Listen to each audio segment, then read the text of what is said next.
बहुत महत्वपूर्ण है कि जो आईवीएफ के लोग हैं जिन्होंने पूरी लाइफ उनकी डेडिकेट की है, 10, 15, 25, 30 साल आईवीएफ को दिए हैं, उन्हें हमने आज फेलिसिटेट किया है और उन्हें अप्रिशिएट किए हैं।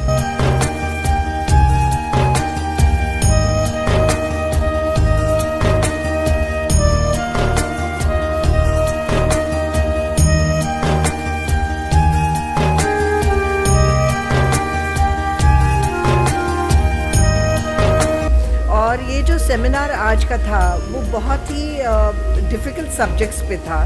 एक तो एजिंग पे था, फिर मेल इनफर्टिलिटी और लॉट आईवीएफ फेलियर्स पे था।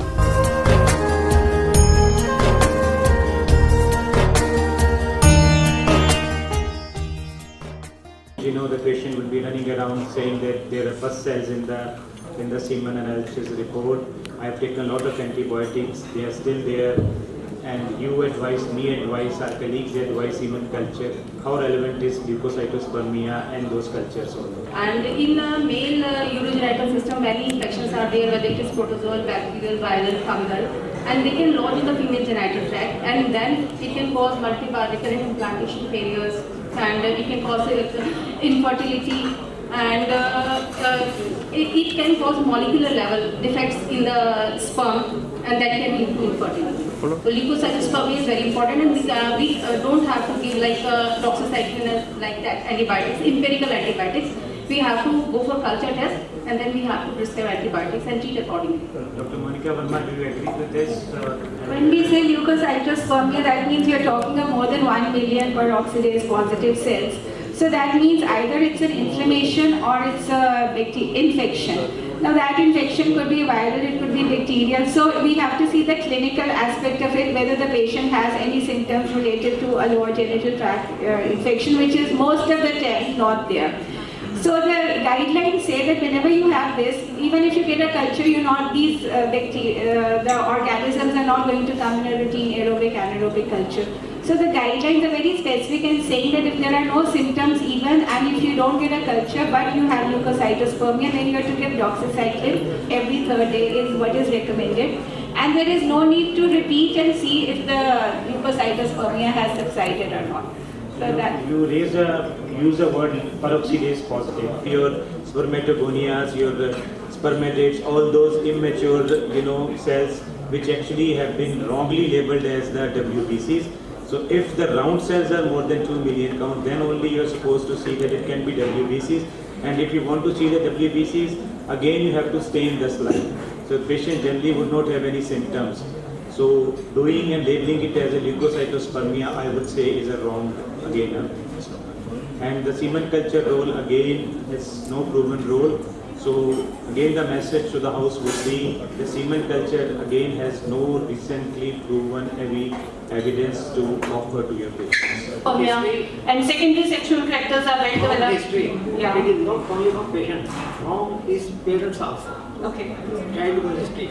Patient Any trauma, any mumps? Yes. Yeah. It is not straightforward in the Dr. Suji, any investigation you would like to do in a patient of polyxpermia or azoospermia? Any hormonal evaluation? Yeah. We are doing FSH lab, testosterone lab. So FSH and testosterone are basic investigations, and sir, what are we going to interpret from them? I think we should go for ultrasound and other like rule out varicocele or any other thing. That ultrasound is also. We'll come to ultrasound later on, but we are talking about the hormonal evaluations. Same you mentioned, but Yeah. basic hormone. So when the abnormal sperm parameters are there, or there is impaired sexual function, or other clinical findings that are suggested. For me, I think TSH and prolactin is very important. We diagnosed a case of macroadenoma with oligospermia. So we shouldn't miss out FSH, testosterone, LH, FSH, And TSH and prolactin. So this is the message for the house.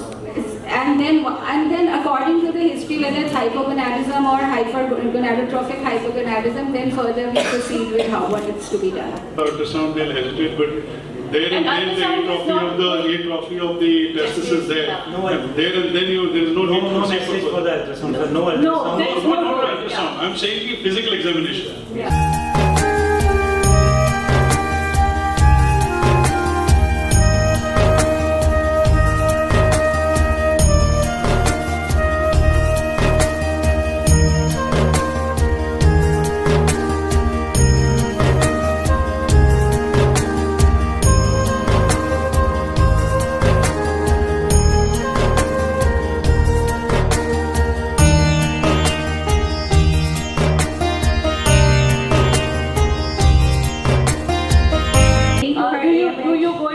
FNAC before going in for seeing these patients, Dr. Pooja?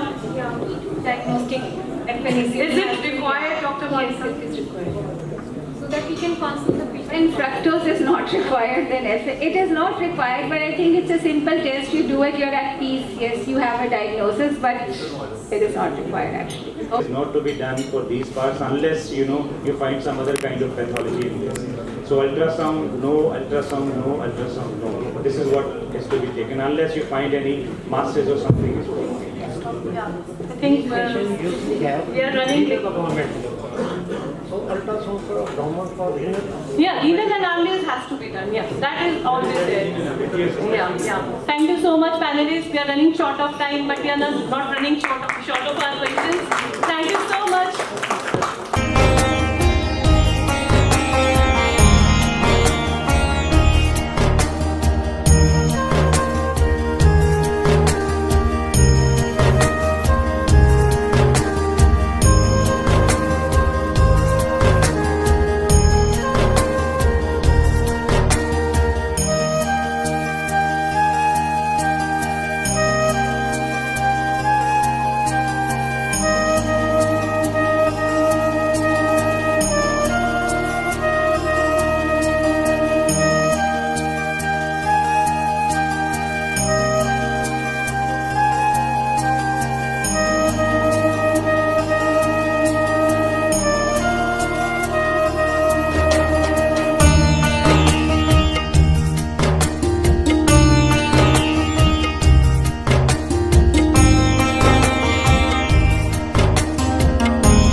Such a great occasion where I'm appreciating all the IVF people of Punjab. I think that has been a dream of mine, and IVF is a passion of mine.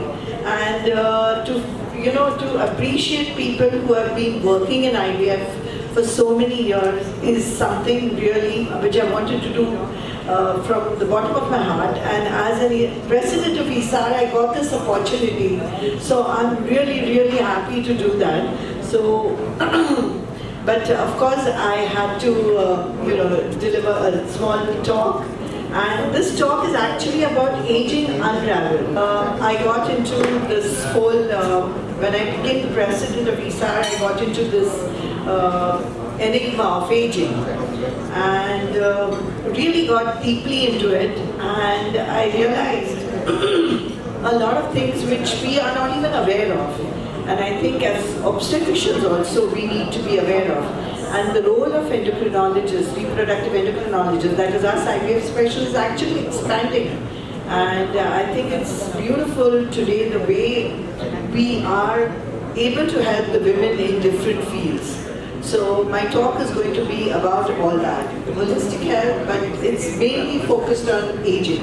All of us think of aging what? When the woman hits menopause, that's aging. But there is this young Finnish study where they actually studied the DNA. And according to that, actually at the age of 15 years old children showed a kind of a curve, and that curve remained the same even at 40 and 50. So the aging actually is determined when you are very young. And this was a young Finnish study. This is the Dunedin study, where they studied adults at 30 years, 40 years, 50 years, and they actually found that there is a pace of aging. And that is what is important, because we as adults can actually control the pace of aging. And they studied various markers, cardiovascular, the brain, the heart, the lungs, the kidney. Of course, they didn't study the ovary, but they studied different markers, and they realized that each individual has a pace of aging. And these are important words that you must remember, that aging starts early and that there is a pace of aging. But remember one thing, there was a study in Harvard which actually studied all the organs except ovary. So women are often neglected, but now what they've realized, the NIH, the American Society, all of them, their funding is now dependent that you have to take the women. Because 8 out of 10 drugs were actually rejected because they had side effects in women. Because the physiology is so different. So the ovary is the first organ. Before any other organ ages, the ovary actually ages. In fact, it's a time machine. It reaches the future before the entire body reaches the future. So the secret of aging is actually hidden in your ovaries. So the question here is it time to cancel menopause? I think let's not be so, full of optimism that we can say that we can cancel menopause. Yes, let's divide it into different ages. If it's a young girl, 28-year-old, we are seeing with low AMH. I think she just demonstrated a case just now. Yes, in her case, we would love to cancel menopause. But if it's a 35, 40-year-old, we'd like to delay it. And if it's a 50-plus woman, what we would like to do is we would like to change the quality of the menopause. I think this is how we are looking at menopause in a woman. In fact, there are a lot of studies which show that there are only 3 species in this world where women, the female species, lives in their menopause. The whales and the humans. Rest of the species all die in their fertility. In fact, that is probably because the longevity has increased. Otherwise, women in the 1800s used to die at the age of 40 and 50. So they were fertile. They didn't have all these problems which we are facing now because of menopause. So all the science is new and we need to understand it. So reproductive longevity is definitely linked with health and life expectancy. The longer the reproductive longevity, longer is life and longer is the quality of health which is associated with it. The ovary definitely, can I get some hot water? Yeah. That's all. The ovary definitely shows signs of aging before any other tissue. So if you really want to understand aging, we actually, if you understand aging, we really need to go right into the basics, into the uterus. Actually, aging starts there and that's what we need to understand. So let us go look right into the womb and see what happens and how we can help. To understand that, we are all reproductive medicine specialists. This science did not exist before the 1500s. 1558. That was the first time when William Harvey, who was the physician to King Charles I, and he's the one who said everything comes from the egg, because before that Aristotle said sperm is the one which gives life. But everything comes from the egg was actually discovered by William Harvey, and then reproductive medicine as a field actually began and people started researching it. And the germline which exists in all of us, which goes from generation to generation, actually comes from the woman. And this germline is immortal. You can actually trace back your ancestors right to the first person. And this germline, now when you pass your germline to your child, you have a child at 20, you have a child at 40. I mean, as you age, your germline also gets affected. It's impeccable. It's not immune from decay, aging and errors. So there are things that affect it. The aging affects it, the chromosomal errors affect it, the environment, the toxins, the endocrine disruptors which are there, they affect it. So what actually happens? How does the child get fabulous genes? You remember Dolly? Dolly was cloned, but Dolly died at a very young age. Why? Of old age diseases. Because the germline was not rejuvenated. What happens in the humans? In the humans, the cells go to the brink of death. They age and they come back to life, and that is rejuvenation. And how do we know this? These are epigenetic clocks, which research was done by a scientist called Vaden, and he's the one who invented them. And what he has shown is when a blastocyst embeds, implants and becomes into an embryo, implants into the uterus and grows, at that point there is a ground zero. where all the germline resets and becomes young again. But did you know that with the help of these epigenetic clocks, you can actually time the aging. The aging starts 45 days soon after conception. So the aging starts in the womb, not at 40 when we think of menopause. The aging starts in the womb, and the rejuvenation also starts in the womb. But the pace of aging is what we expose to. What is our lifestyle like? So we as obstetricians have to guide our pregnant women.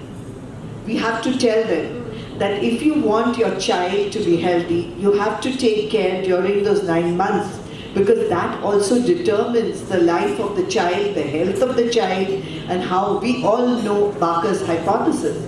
This is actually what happens inside, and these new technologies are actually revealing all these secrets to us now.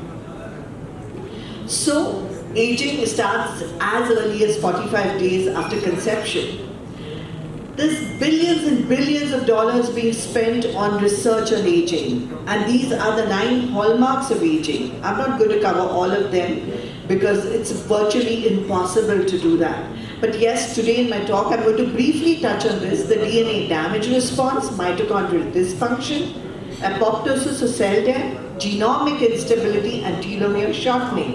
These are all big words, but I'm going to really tell you very simply. DNA damage responses is something that our cells are doing all the time. You know, if there is a DNA damage, your cell has the capacity to repair it. So if you look at the ovary, what happens from womb to tomb? There are 5 things that happen. Critical factors that impact it from the birth. Inflammation. Inflammation you usually see when the person grows older. Then there's autophagy. Autophagy is a lot when in the womb and in the later phase of life. Then DNA damage response is seen throughout. The ovary has a fabulous DNA damage response. And aneuploidy. Aneuploidy we know occurs in the womb because a lot of eggs are lost, and then as you grow older it happens. And mitochondrial dysfunction, that can be present throughout.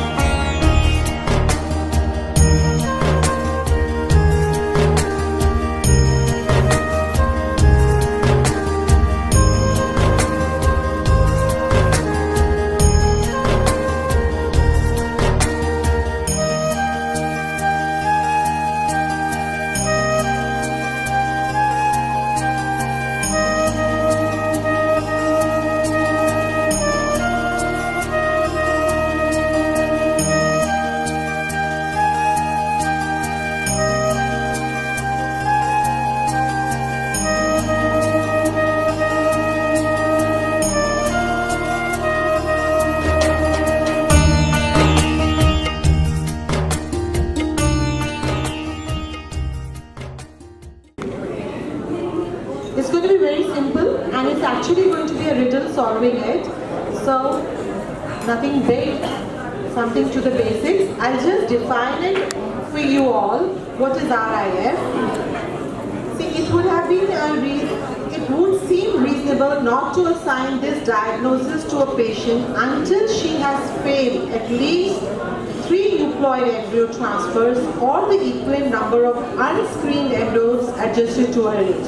Because we are not doing PGTA for everyone, so we need a uniform definition.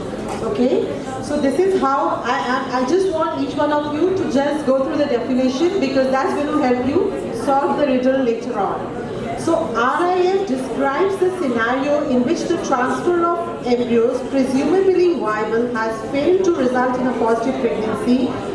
Test sufficiently often in a specific patient to warrant consideration of further investigation or intervention.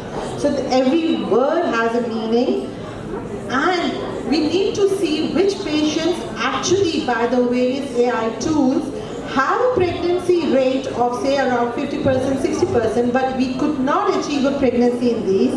These are the patients we need to evaluate.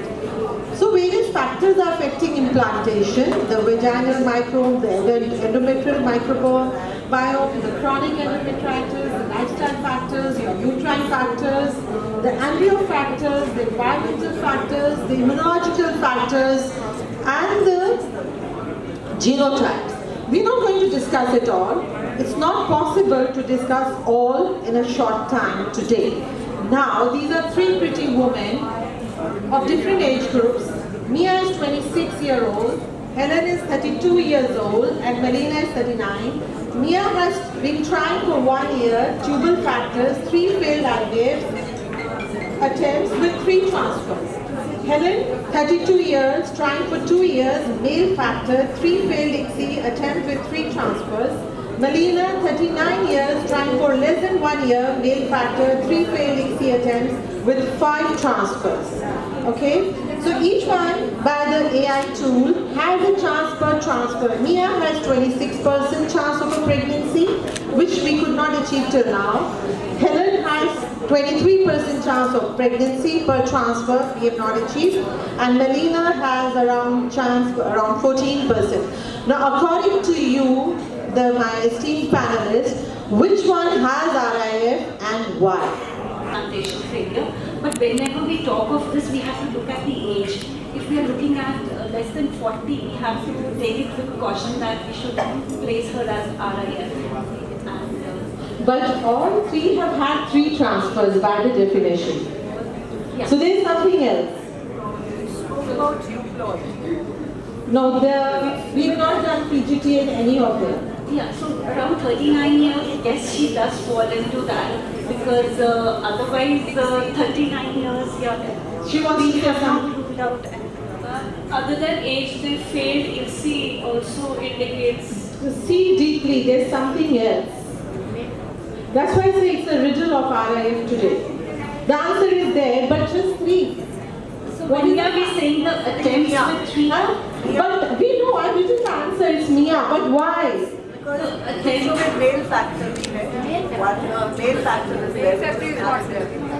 Absolutely. There is no male factor in Mia. She only has a tubal factor. Okay? There is no as such. In others we know there is a factor which is leading to a failure. Could be leading to a failure, you know. We know there is some problem in the male. In this one, we don't have a problem as such. Tubal factor is not a reason to be, leading to an implantation failure. So we need to evaluate Mia why we have not reached to the right BMI is, yeah, it is 20 to 20, even less than 20 is not good, more than 25 is not good. So she has a cycle of 30 to 34 days, occasional spotting. So she's not attained any pregnancies till now. Both are non-smokers, the Mark and Mia. Do not take regular medication or have a chronic illness. Family medical history is negative for any reproductive disorders. Mark is 34, about BMI of 24, normal sperm test. Okay, so she was stimulated with 225 units of menopause in the first cycle. We got 7 oocytes, IVF, 5 2PN and 1 blast 5 AB. We know that it has immunomodulatory properties because you yourself said that NK cell, there was a... So no, I added progesterone, no, I don't... No, because specifically we know now that diabetes has... I tell you, one of late, diabetes has been causing lot of derangements in the liver enzymes. Lot of liver, अभी मेरा एक patient था पीछे, I referred her to DMC Ludhiana. She almost had findings of acute fatty liver of pregnancy.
गुलाबी चेहरा तेरा गुलाबी कोई चुना निकला बन जावे जो इतनी हो बेताबी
बल्ले बल्ले तेरे हाल बल्ले बल्ले देखा तुझे तो मुझे प्यार हो गया तेरे ख्यालों में ये दिल हो गया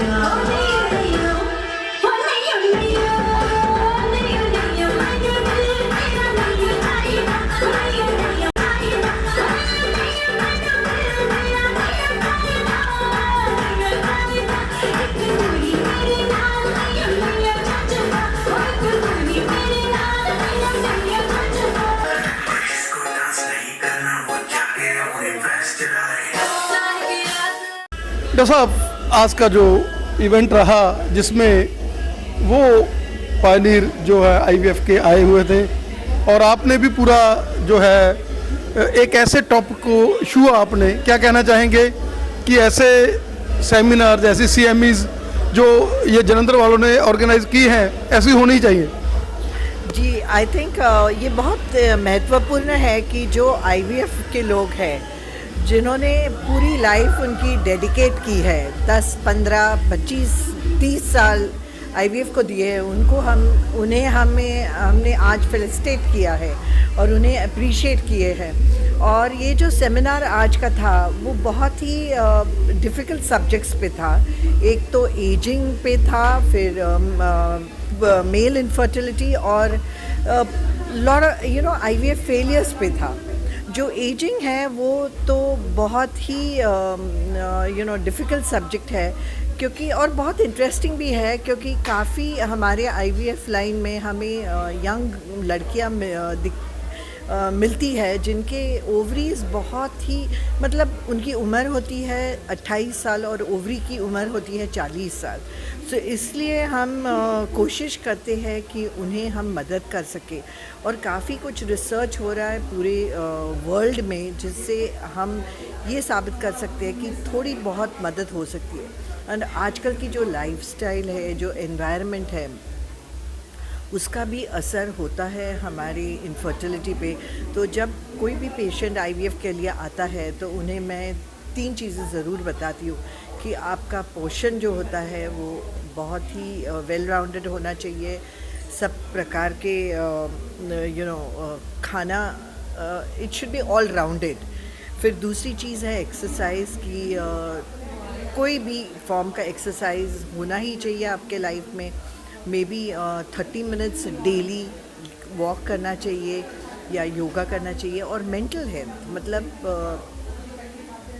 दिमागी हेल्थ जो है, शायद आप मेडिटेशन करो, हैप्पीनेस या पॉजिटिव एनर्जी फ्लो करना बहुत ज़रूरी होता है। अगर आपके लाइफ में कोई स्ट्रेस है तो ये स्ट्रेस से कैसे डील करना चाहिए, ये बहुत ही इम्पॉर्टेंट है। और चौथा भाग है मेडिसिन। मेडिसिन तो आपके डॉक्टर आपको ट्रीट करेंगे और उसमें तो बहुत सारे एडवांसेस हुए हैं और उसके एडवांसेस के ज़रिए हम आपको डेफिनेटली मदद कर सकते हैं और IVF की प्रक्रिया यूज़ करके आपको बच्चा हम ज़रूर दे सकते हैं। Thank you doctor. Okay Asian conference ਜਿਸ ਤਰੀਕੇ ਦੇ ਨਾਲ ਅੱਜ ਇਹ ਕਾਨਫਰੰਸ ਹੋਈ ਹੈ ਔਰ ਜਿਸ ਤਰੀਕੇ ਦੇ ਨਾਲ ਬਹੁਤ ਆਦਾਨ ਪ੍ਰਦਾਨ ਹੋਇਆ ਨਈਆਂ ਚੀਜ਼ਾਂ ਦਾ, ਜਿੱਦਾਂ ਡਿਸਕਸ਼ਨ ਹੋਈ ਹੈਗੀ ਆ ਮੈਂਟਲ ਹੈਲਥ ਤੇ ਹੋਈ ਹੈ, ਫਿਜ਼ੀਕਲ ਤੇ ਹੋਈ ਆ, ਡਾਈਟ ਤੇ ਹੋਈ ਹੈ ਔਰ ਉਹਦੇ ਨਾਲ ਉਹਨਾਂ ਪਾਇਨੀਅਰਸ ਨੂੰ ਜਿਹੜਾ ਹੈਗਾ ਸਨਮਾਨਿਤ ਕੀਤਾ ਗਿਆ, ਜਿਨ੍ਹਾਂ ਡਾਕਟਰਾਂ ਨੂੰ ਦੁਰੋਨਾਚਾਰਿਆ ਅਵਾਰਡ ਦਿੱਤਾ ਗਿਆ, ਜਿਨ੍ਹਾਂ ਨੇ ਲੰਬੀਆਂ ਸੇਵਾਵਾਂ ਕੀਤੀਆਂ ਔਰ ਜਿਨ੍ਹਾਂ ਨਾਲ ਉਹਨਾਂ ਦਾ ਵੀ ਮਨੋਬਲ ਵਧਿਆ। ਬਹੁਤ ਅੱਜ ਇਹ ਜਿਹੜਾ ਖੁਸ਼ੀ ਦਾ ਮਾਹੌਲ ਸੀਗਾ ਔਰ ਡਾਕਟਰ ਦੀਪਕ ਚਾਵਲਾ ਜਿਹੜੇ ਬੈਕਬੋਨ ਸੀਗੇ ਇਸ programme the as a director, ਉਹਨਾਂ ਨੇ ਬੜੀ ਐਜ਼ ਏ ਸੈਕਟਰੀ ਉਹਨਾਂ ਨੇ ਬੜੀ ਪ੍ਰੇਮ ਦੇ ਨਾਲ ਹਰੇਕ ਬੰਦੇ ਨੂੰ ਆਪਣੇ ਨਾਲ ਅਟੈਚ ਕੀਤਾ। ਔਰ ਡਾਕਟਰ ਸਾਹਿਬ ਤੁਸੀਂ ਵੀ ਚੇਅਰਪਰਸਨ ਵੀ ਵਿੱਚ ਰਹੇ ਹੋ, ਕਿੱਦਾਂ ਦਾ ਤੁਹਾਨੂੰ ਲੱਗਿਆ, ਕੀ ਕਹਿਣਾ ਚਾਹੋਗੇ?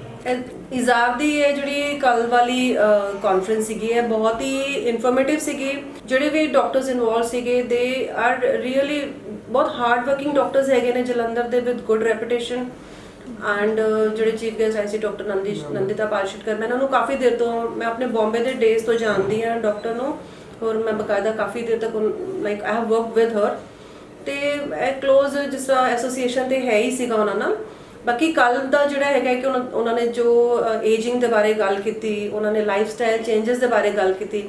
ਅਸੀਂ ਆਮ ਤੌਰ ਤੇ ਹਰ ਇਨਸਾਨ ਨੂੰ ਕਹਿੰਦੇ ਆ ਕਿ ਤੁਸੀਂ ਆਪਣੀ ਜੋ ਫਿਜ਼ੀਕਲ ਐਕਟੀਵਿਟੀ ਹੈ, ਆਪਣੇ ਡਾਈਟ ਦਾ ਜਿਹੜਾ ਧਿਆਨ ਰੱਖਣਾ ਹੈਗਾ ਹੈ, ਇਹ ਤੁਸੀਂ ਡੇਲੀ ਫੋਲੋ ਕਰਨਾ ਹੈਗਾ ਹੈ, ਇਹ ਬਹੁਤ ਇੰਪੋਰਟੈਂਟ ਹੈ। ਦੇਖੋ ਹੁਣ ਜਿੱਦਾਂ ਲੋਕਾਂ ਨੂੰ ਕਾਰਡਿਕ ਪ੍ਰੋਬਲਮਸ, ਹਾਰਟ ਦੀ ਪ੍ਰੋਬਲਮਸ ਹੋ ਜਾਂਦੀਆਂ ਨੇ, ਜਿਹੜੇ ਕੋਲੇਸਟ੍ਰੋਲ ਪ੍ਰੋਬਲਮਸ, ਲਿਪਿਡ ਪ੍ਰੋਫਾਈਲ ਡੀਰੇਂਜ ਹੋ ਜਾਂਦਾ ਹੈ, ਕੋਲੇਸਟ੍ਰੋਲ ਦੀ ਪ੍ਰੋਬਲਮ ਹੋ ਗਈ ਹੈਗੀ ਹੈ ਤੇ ਇਹ ਬਹੁਤ ਜ਼ਿਆਦਾ ਸਪੈਸ਼ਲੀ ਕੋਵਿਡ ਜਦੋਂ ਦਾ ਹੋਇਆ ਹੈ ਅਸੀਂ ਬਾਰ-ਬਾਰ ਸੁਣ ਰਹੇ ਹਾਂ ਕਿ ਬਹੁਤ ਯੰਗ ਏਜ ਵਿੱਚ ਜਾ ਕੇ ਯੰਗ ਲੋਕਾਂ ਨੂੰ ਇਹ ਪ੍ਰੋਬਲਮਸ ਹੋ ਰਹੀਆਂ ਹੈਗੀਆਂ ਨੇ। ਸੋ ਇਹਦਾ ਇਹੀ ਹੈਗਾ ਕਿ ਤੁਸੀਂ ਆਪਣੇ ਪੂਰੇ ਹੈਲਥ ਵਾਸਤੇ ਓਰੀਐਂਟਡ ਰਹੋ, ਆਪਣੀ ਤੁਸੀਂ ਏਜਿੰਗ ਨੂੰ ਡਿਫਾਈ ਕਰੋ, ਸਲੋ ਡਾਊਨ ਕਰੋ ਆਪਣੀ ਏਜਿੰਗ ਨੂੰ।